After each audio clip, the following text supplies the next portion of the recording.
what a list price is on realestate.com has absolutely nothing to do with the end value. We need to look at the sales data to say, what do we think is a fair price for this home, irrespective of what the photos look like and irrespective of the list price. And then we overlay, what do we know about the owner and what's their motivation to sell, and what do we know about the agent and how do they like running their campaign. Our motto is buy without regrets, and so if you can buy a property that will serve you for 10 years as opposed to 3 years, that will serve you well. It's something. Buying a great property today, that's not just what it's about. It's also getting something that could be ripe for improvement when the time is right for that investor or for the next buyer. You think about, right, lifestyle, what's important to you? How do you get to work? What do you need for your family? What amenities like parks and shops? Then you look at the budget. Welcome to Street Secrets. I'm Chris Bates. I'm a mortgage broker since 2013. And in this podcast, we're going to be interviewing Australia's leading buyer's agents, ones with decades of experience, have the local insider knowledge on the street, and can really help you with your buying process, no matter whether you're a first home buyer, upgrader, investor. In this podcast, you'll get access to Australia's leading buyer's agents' minds every week on a Thursday. What's the word on the street? Welcome to Street Secrets. I'm Chris Bates. Thank you for joining us today. I'm in the studio today with Matt Knight from Precium. I've known Matt for a long time, worked with him for many clients down on the south coast of New South Wales. And thanks for being here today, Matt. Mate, it's a pleasure. And yeah, it has been quite a while. I think it must be at least a decade since we first spoke. And yeah, the south coast is, the ocean's still beautiful. It's not always warm, depending on which time of the year it is, but swimming and the surfing's great. And we love helping people get down the coast when we can. Yeah, it's interesting. I mean, when I was talking to you, we had obviously mutual clients that we were working on, clients of ours escaping the city for a better life. And we used to, as a couple, my wife and I used to go down to the south coast all the time, stay in, Berry and Gerringong and Kangaroo Valley and the Rule and even a bit further south, like Culburra Beach. And we were just obsessed with that area. We loved to escape out of Sydney. We actually thought about moving there. We even spoke to you about even moving down there. I remember. Yeah. And I don't think we would have not enjoyed that, to be honest. I think that would have been a good lifestyle decision for us. We ended up going for probably something in the middle, moving to the northern beaches in the end. But, a bit of a similar life, but maybe still be able to get to the city. But yeah, that's our history going all the way back there. But I mean, let's just go through your history as well, though. Like, moving down there, when did you do it? Were you a buyer's agent? How did you get into the industry? I think it's all important to sort of chat about that. Yeah, absolutely. Look, we came down out of Sydney. I grew up in the Shire, in the southern part of Sydney. Had always holidayed and loved the south coast and spent a lot more time on the south coast than probably the north coast, as is pretty common for people on the southern side of Sydney. We ended up moving, it was probably nearly 19 years ago. I was not a buyer's agent at that stage, but I did have, a number of investment properties, and my dad and my brother and I had just been kind of obsessively working out how we wanted to invest back in the kind of early 2000s, 20 odd years ago. And so we'd done some stuff in different states and bought, kind of trying to track the property cycle, and bought cheapies around the country and done a few things. I sold a few of those, and that's what actually allowed me to buy some land kind of for cash down here and then end up building a house. So the property investing definitely helped me move south, but I was not a full-time buyer's agent at that time. I originally had a 15-year social work career. So that the transfer with that job is what got me down here. And it was a pretty portable job. And my wife's a teacher. So we were able to do a Sydney escape pretty easily in the end. And the volume actually started with an old mate of mine who was an accountant who had seen some of my transactions and seen our mutual friends. I was just as a hobby helping people pick investment properties and pick houses. And he sat me down over a beer and said, Matt, I've got like 13 clients that tell me you bought their house. What are you doing? And this is really the inception of, okay, maybe this is a business. And so for me, about 15 years ago, I started to work out what's a buyer's agent. And it wasn't in the media back then. And Reba was alive, but it was pretty small. I found an old Reba member, Alan Fox from Propertunity, who's retired now, bought him lunch.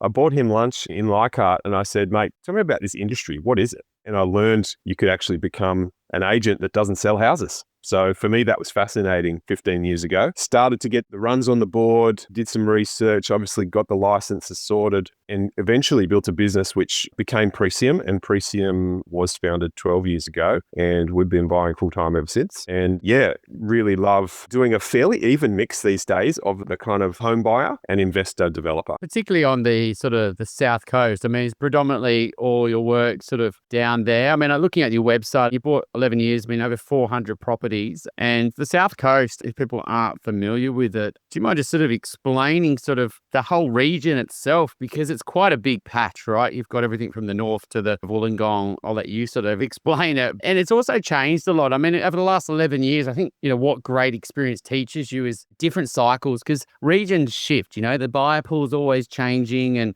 change in zoning, and, things are gentrifying, etc. So maybe just take us on a bit of a journey of, over the last 11 years where you've been buying, how it's been changing. Absolutely. Escape the city kind of sea change movement is not new. It's been a trickle or a flow for the entire time. It definitely got all the headlines and press during COVID, and it obviously ramped up like crazy for a couple of years. The flip side of that is that as the tide comes in, it has to go out. So there was really 2 years of kind of no activity of that sort for, after COVID, because the market was really exhausted. I think a lot of people brought those decisions forward. But what you really see is a fascinating stretch of coast, because I think the South Coast is about 30 years behind the Central and North Coast infrastructure. So the roads investments that went into getting people easily from the north side of Sydney to Newcastle in the 90s, it didn't happen on the South Coast. So what that's meant is they're slowly patching together stretches of decent road. And there's still some pretty rough roads down south. And they're finally building hospitals and infrastructure, and they're finally getting around to gentrifying the old Wollongong steelworks and planning how are we going to make this multi-acre port site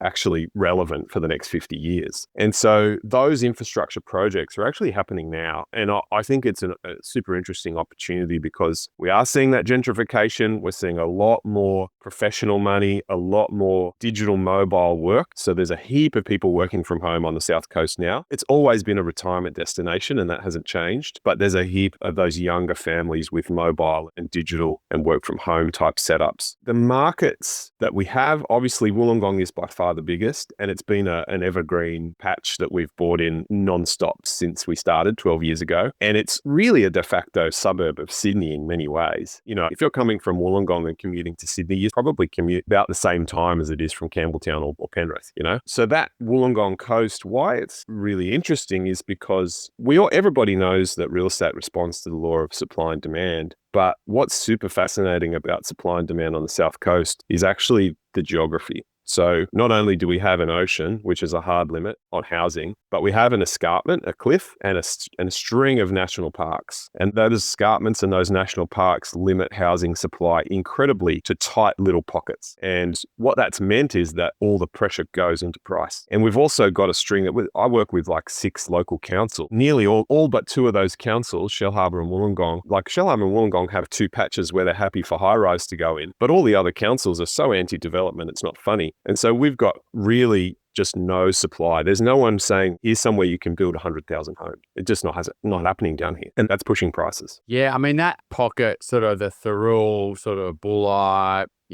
Scarborough sort of pocket. I mean, anyone living in Sydney, if you go and spend a weekend there, will probably not want to go back to Sydney. Obviously, got the most beautiful beaches and, even the road. I mean, we've had many clients move down to that pocket, because if people are looking for an alternative in sort of Sydney for housing, it was an affordable sort of option. And with a train line to the capital, into the city, it was a really good option. But what we found is every time clients went there, it was just very hard to find good properties, because you've got one road in and out, you've got the train line and noise and the escarpment and dark properties. It's quite a hard pocket to buy in that north of Wollongong, I've found, for clients. You've obviously helped a bunch over the years. What's some of the issues that people find there that they sort of don't factor in when they buy down there? Coming out of a capital city, it's easy to underestimate natural risk factors. And I think that's the big thing for anyone, and this could apply across the country, to be honest, but it definitely applies to that northern suburbs of Wollongong market. And it also applies further down south in Kiama and Shoalhaven.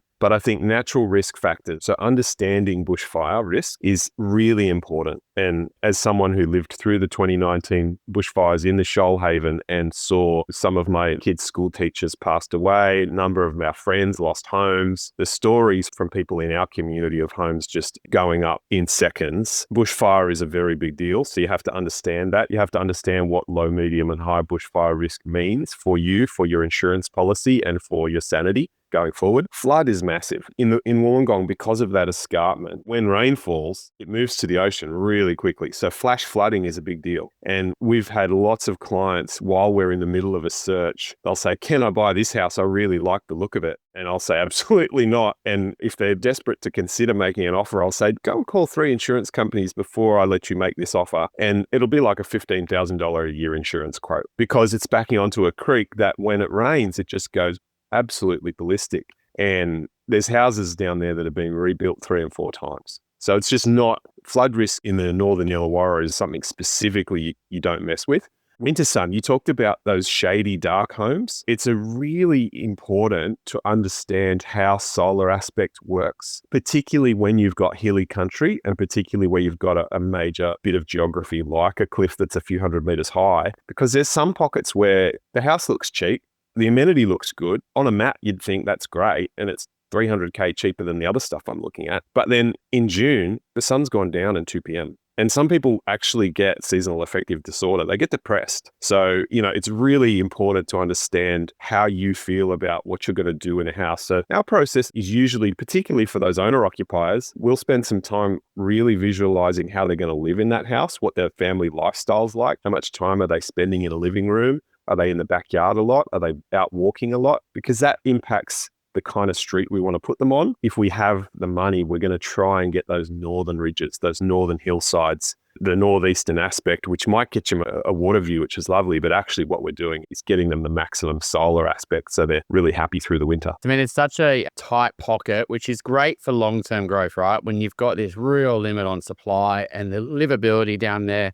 And the access to Wollongong is quite simple as well. And, got the train line. So, from a growth point of view, I think it'll do really well. But that doesn't mean within that, though, there's going to be problem pockets and problem properties within those pockets. And I think you got to play that really smartly. But if you do, the growth opportunity down there is, just because of the lifestyle is so good. But I mean, that's pocket. I mean, a lot of people potentially can't afford that pocket and they have to explore a bit further south. It starts to get a bit further away from the city. So not everyone's got the ability, the flexibility to get to the city, but not everyone has to. The work from home movement's been.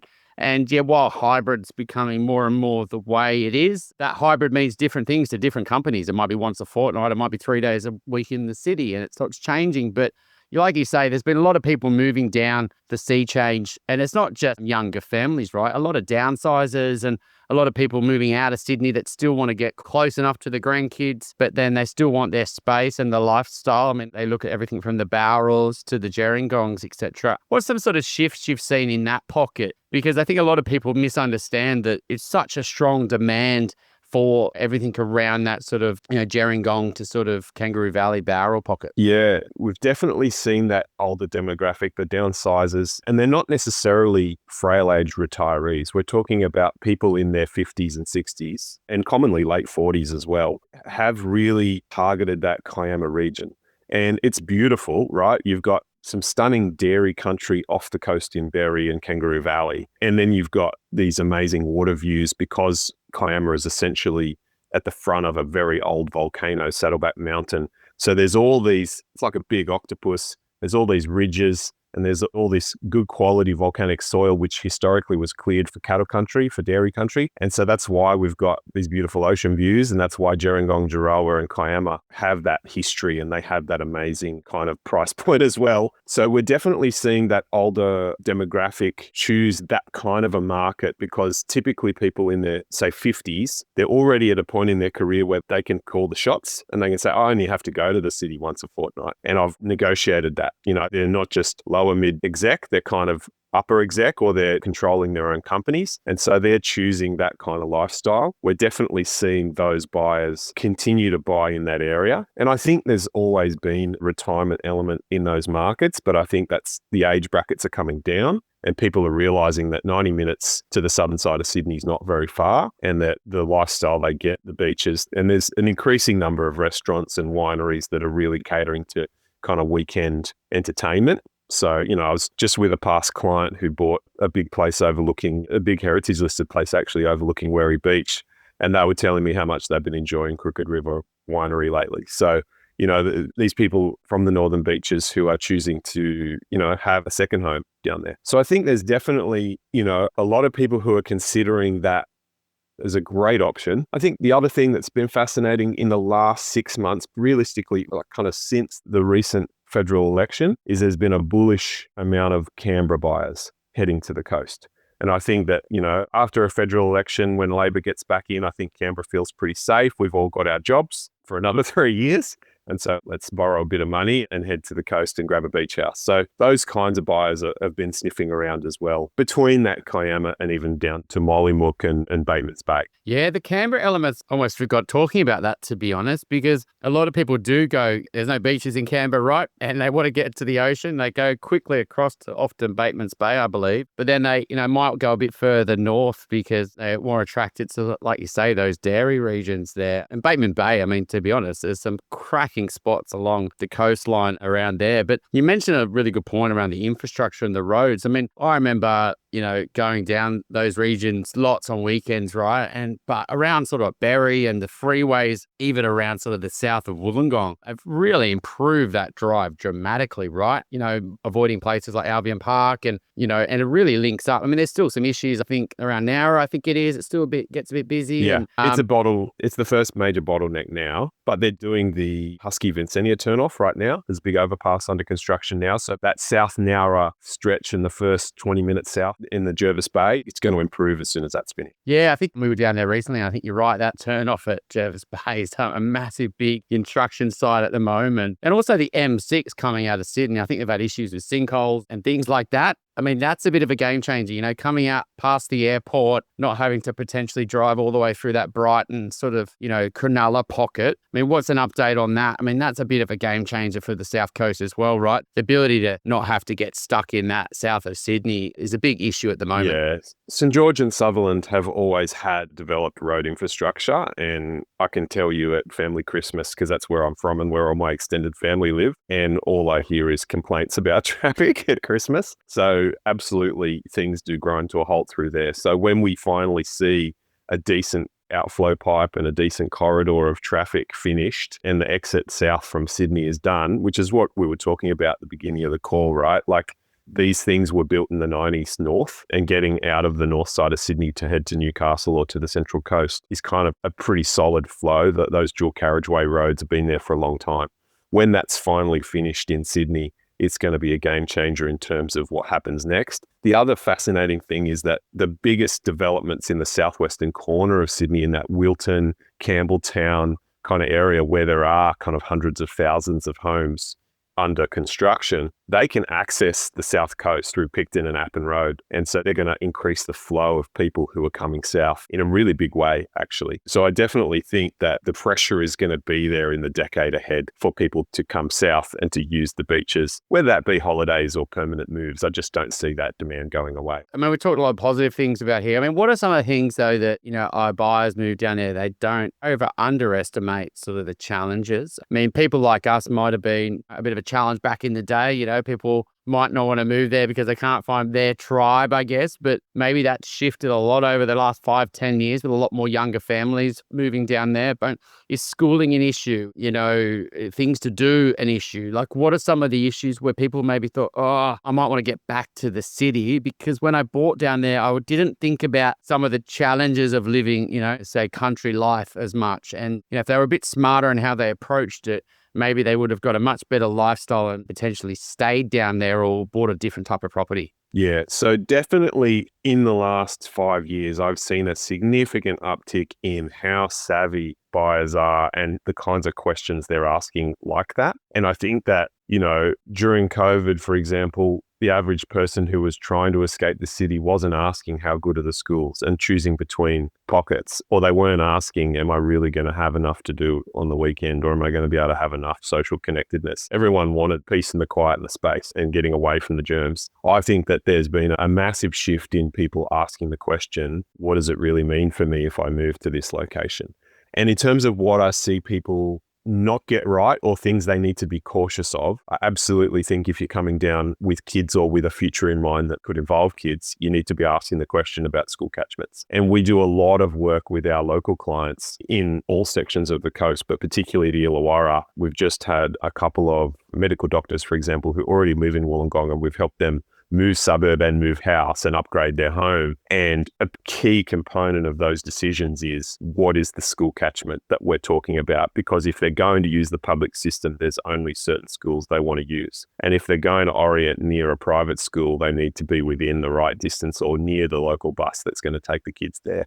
Otherwise, you can actually set yourself up for a lot of pain on the South Coast. And I've seen people come in, rush it and buy a beach house in a quiet pocket. And then a year later go, we drive 40 minutes every morning and 40 minutes every night to get anywhere. And just to buy bread, like there's some beach hamlets that don't even have a general store. So you can be too quiet if you have a regular lifestyle need for connectedness and your kids are coming and going from school and sport and you want to be buying groceries and you want to be talking to people and seeing people. It's absolutely possible to mess up on the over quiet end. And I think that there's also a great issue around what kind of street community are people looking to orient in? Do you want to talk to your neighbors? Do you want to feel connected to your tribe geographically? And if so, it's really important to get that right, because there are obviously pockets right through the Illawarra of public housing. There's pockets that are much more affluent. There's pockets that are much rougher.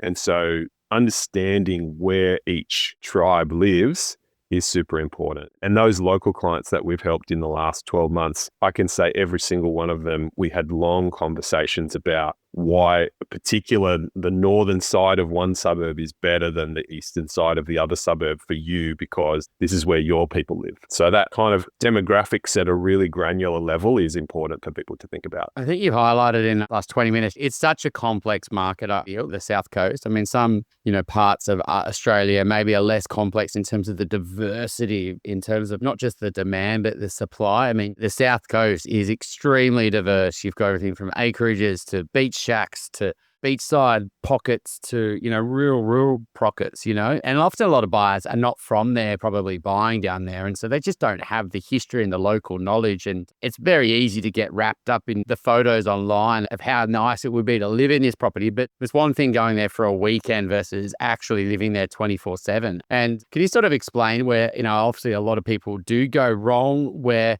you mentioned there around the 40-minute, just not underestimating the impact of having to be in the car all the time. I mean, that is a common one for someone who's maybe coming out of a city and, maybe only use the car on weekends, for example. What's some other issues that people maybe get down and go, oh, I never factored that into my decision that you can think of? Yeah, so I think there are a group of people who really thrive on city energy. And so there's people we've actually talked out of becoming clients, because when I'm on the phone with them, I can hear that they actually love, the centre of Sydney. They love the vast diversity of restaurants and nightclubs and the energy and the connectedness that they feel from that kind of that hustle and bustle. And so there are some people who probably shouldn't do it, to be really honest.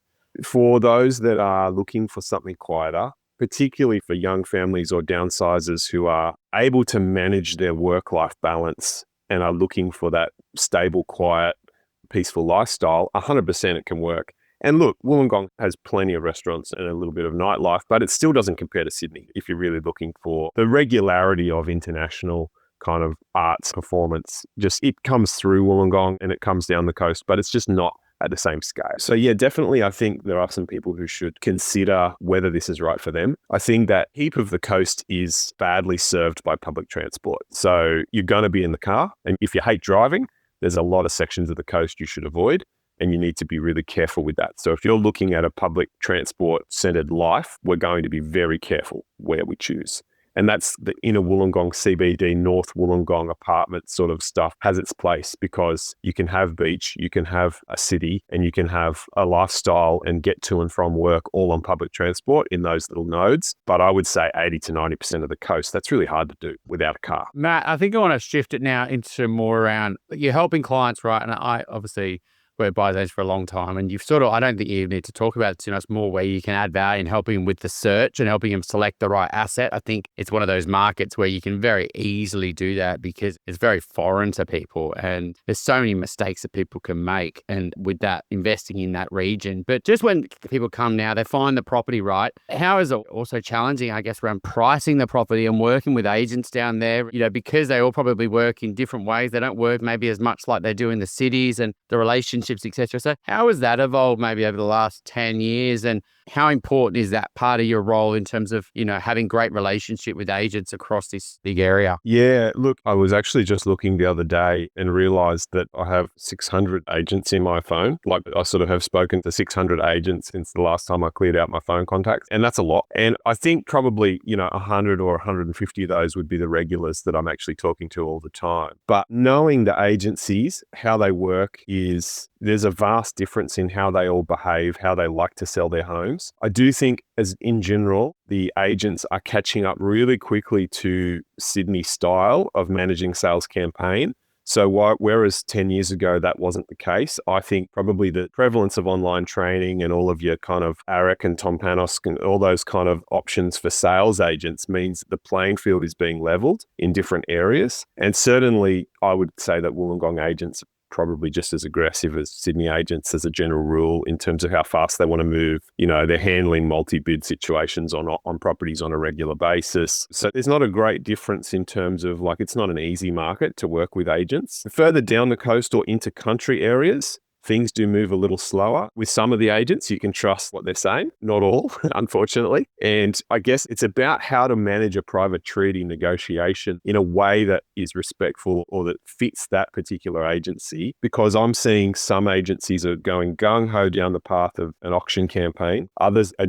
always listing properties lower and trying to sell it the first week after a weekend open. Whereas other agents will quote much higher and they'll take their time and they're really looking at sitting on the market for 6, 8, 10 weeks before they've really tested the market and proved to their owner that there's no more money on the table. So I guess buyers just need to be wary that what a list price is on realestate.com has absolutely nothing to do with the end value. We need to look at the sales data to say, what do we think is a fair price for this home, irrespective of what the photos look like and irrespective of the list price. And then we overlay, what do we know about the owner? And what's their motivation to sell? And what do we know about the agent? And how do they like running their campaign?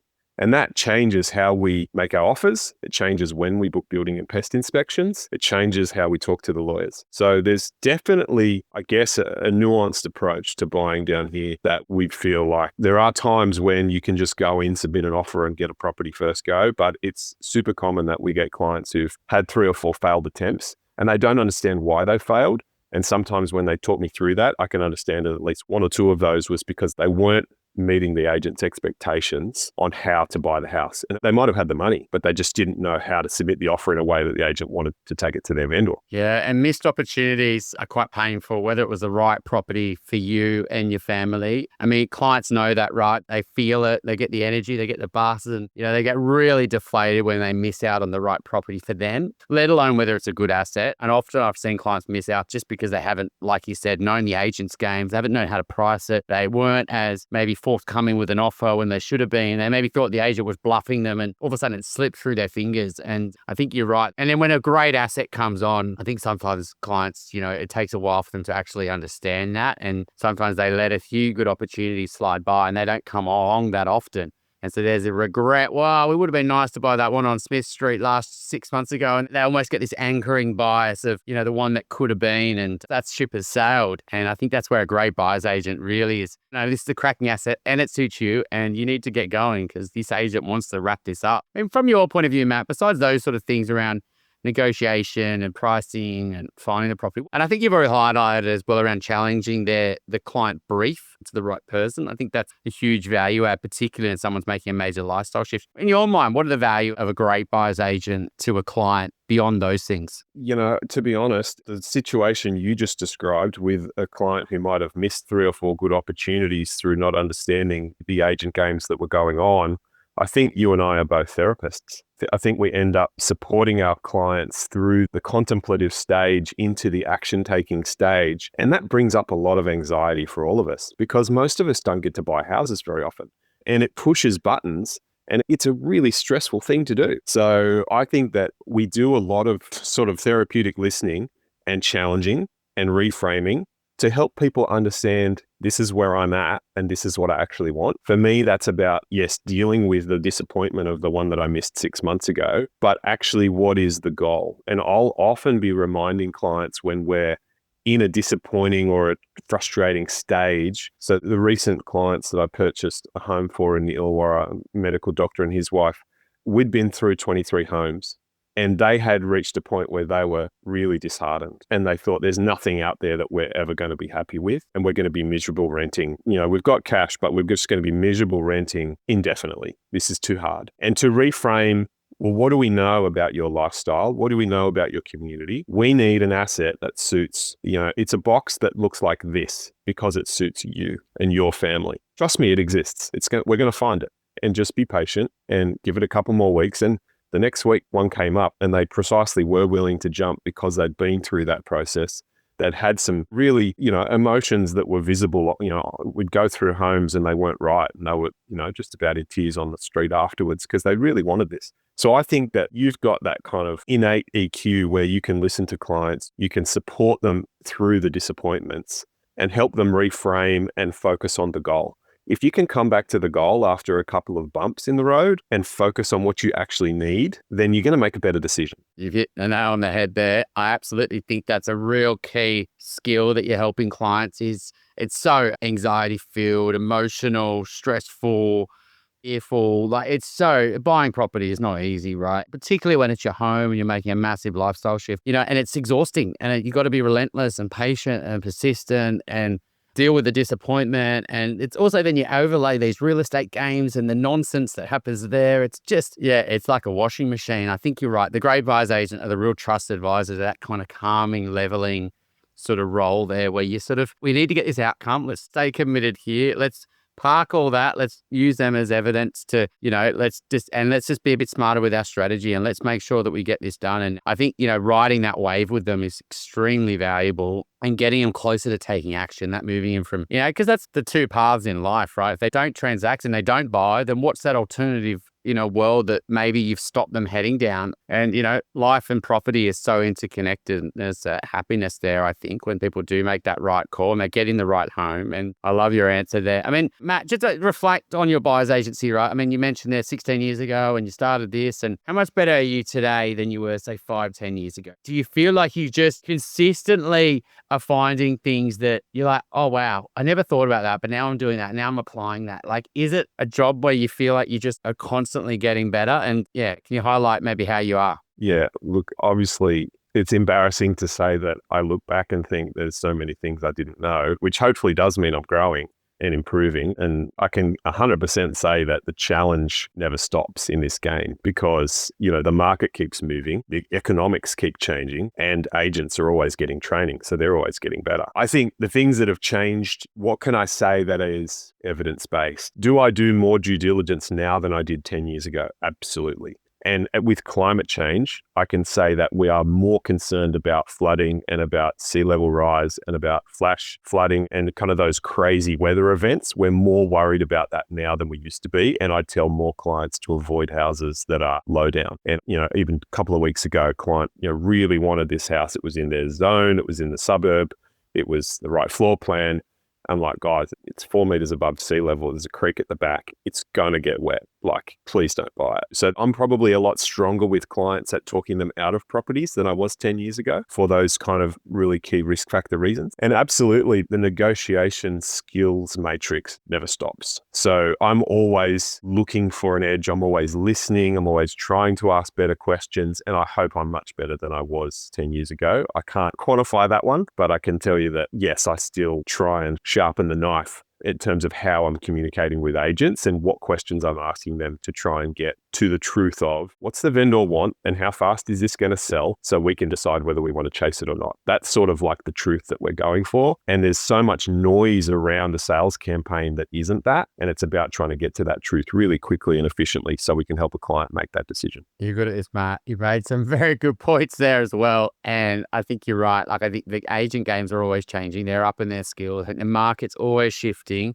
whether it's supply and new buyers. We haven't even talked about zoning today and development changes. And I know you've done a lot of work in that space, but if you know that, you've got a lot of experience there, which can help clients. And I think you're right. You get better at working with clients. You get better at figuring out their strategy. You get better at asking the right questions. You know, you're learning from the mistakes. And I think that's where I think a lot of the top buyers agents, and you've seen different cycles in different markets. I think it's a job I think you learn fast, but you also learn slow at the same way, because your number of clients you're helping isn't like a huge number. It takes years, I think, to get great as a buyer's agent, but the best ones are still learning. So thanks so much for coming on, Matt. If you are looking to, buy anywhere on the South Coast, you're in safe hands with the team there, and appreciate you coming on. Thanks so much, Chris.